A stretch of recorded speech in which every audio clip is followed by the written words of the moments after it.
Dobrý den, dneska jsem se rozhodla, že vás trošku pustím do soukromí a ukážu vám, jakým způsobem řeším sledování příjmů a výdajů, jakou tabulku na to používám a jak to dělám celý. Takže když se tady podíváte, tak tady vidíte moji zatím prázdnou tabulku na sledování příjmů a výdajů, která vlastně má několik záložek. Za A tam mám rozpočet, za B tam mám záložku na sledování příjmů, záložku na sledování výdajů, roční přehled, a pak jednotlivé přehledy po jednotlivých měsících. A jak to vlastně celý funguje? Tady jsem si vytvořila jednotlivé kategorie a k nim podkategorie. Takže tady mám kategorii na domácnost, na jídlo, drogerii, léky, oblečení a další. Myslím si, že tam mám a skoro všechno. Co vím, že mi tam dneska chybí, jsou výdaje na různou charitu, na pomoc vlastně bližnímu svému. To tam v tuhle chvíli nemám. Co tam vidím dalšího?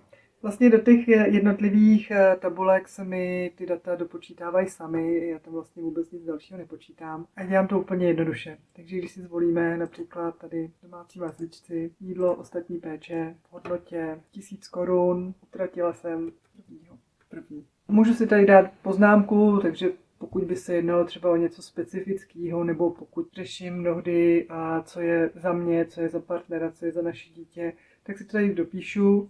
No a tady ještě určuju, o jaký typ toho výdaje se jednalo. Jde mi o to, jestli se jedná o zbytné, nezbytné, případně jednorázové. V tomhle případě je nezbytné. Jak vidíte, tak se mi tady dopočítává i datum poslední, který jsem tam zaznamenala, tak abych věděla, že před tímhle datumem už nemusím nic zaznamenávat. Všechno předtím mám zaznamenané. Co jsem chtěla říct, odkud vlastně ty data čerpám. Každý týden si otevřu naše internetové bankovnictví, kde zkontroluju a vlastně zaznamenám všechny výdaje, které jsme měli za poslední týden. Tam je to jednoduchý omezit, takže prostě vypisujete fakt jenom to, co se vás týká. A to tady prostě přepíšu. Pokud máme ještě nějaký výdaje jinde, jako třeba partner má svůj osobní účet, tak on mi ty svoje výdaje poskytne, já je tady zaznamenám taky. Stejně tak, pokud máme nějaký výdaje v hotovosti, tak si je zaznamenáme a potom je napíšeme do téhle tabulky taky.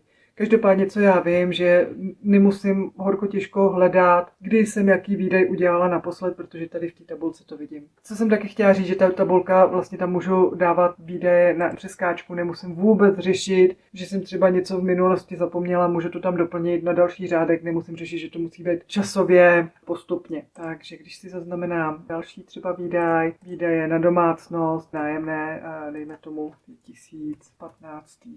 druhý, 5 nezbytný výdaj. To znamená, že já si postupně takhle to tady můžu vzít. Dejme tomu, že to tady párkrát nakopíruju pod sebe, abyste viděli, jak to funguje. Zkusím-li dát pod domácnost třeba ještě něco dalšího.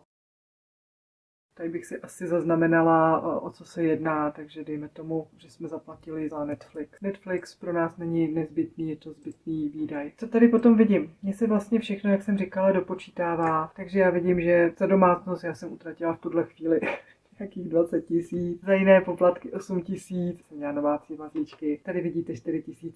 Všechno se mi dopočítává samo, takže já prostě jenom jednoduše fakt vyplním tuhle tabulku a zbytek ten přehled mám. A vlastně to samý dělám i u přehledu příjmů. Tam to mám rozdělený na 3 základní kategorie. Já, partner nebo partnerka a ostatní členové domácnosti, jako třeba naše dítě, případně pokud bychom bydleli s rodičema a oni nějakým způsobem přispívali na tu společnou hromádku, tak to tam budu zaznamenávat taky. A vidíte, že tam prostě se zaměřuju na příjmy ze zaměstnání, z podnikání. Partner má stravenky, takže za stravenky, nějaký jiný benefity, pokud má člověk v zaměstnání, a přídavky na dítě, pokud někdo dostává, alimenty, sociální a jiné dávky, důchod, příjem z investic plus úroky, příjem z pronájmu a ostatní. Takže vidíte, že vlastně ten přehled mám celkem ucelený. Takže když jsem si tady nějakým způsobem dala nějaké příjmy, nějaké výdaje, vidíte, že datum mi to znova dopočítává. Já tady v ročním přehledu potom vidím, kdy v jakém měsíci jsem co obdržela, případně kde jsem co vydala. Takže tady vidíte jednoduše, kolik mám na příjmech, kolik mám na výdajích v každém jednotlivém měsíci,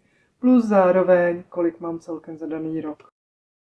Potom tady mám ještě jednu tabulku, která si myslím, že je zajímavá. Takže tohle to jsou naše cíle. To je to, na co si dáváme někam stranou na spořícím účtu, kde máme vytvořené různé obálky a právě ty obálky slouží tady naplnění těchto cílů. Takže tady, když se podíváte, takže dejme tomu, že na finanční rezervu chceme mít našetřeno 150 000, na dovolenou dejme tomu chceme 30 000, na roční platby 10 000, na opravy auta 20 000. Když se potom podívám do těch našich spořících účtů, tak vidím, kolik přesně už máme naspořeno. To znamená, že dejme tomu, že na finanční rezervě máme 80 000, vidíme, že už máme 53% naspořených. Na dovolenou máme 5 000, máme 17% a musíme se celkem snažit, pokud chceme odjet v létě.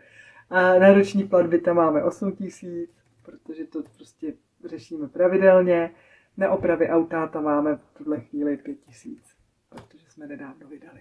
Takže vidíte, jakým způsobem my ty přehledy máme, aktualizuje na týdenní bázi, plus jednou za měsíc doplňuji právě tyhle ty větší položky. Vidíte, tak doplňuji i kolik máme na běžném účtu a na spořícím účtu, to taky děláme jednou za měsíc. A všechno ostatní vlastně my prostě v testech přehledu v pohodě vidíme. Mě by zajímalo, jestli nějakou takovouhle tabulku taky máte, co používáte, případně jestli by vám podobná tabulka pomohla, kdybyste ji měli vytvořenou. Dejte mi vědět do zpráv, pro dnešek se mějte krásně.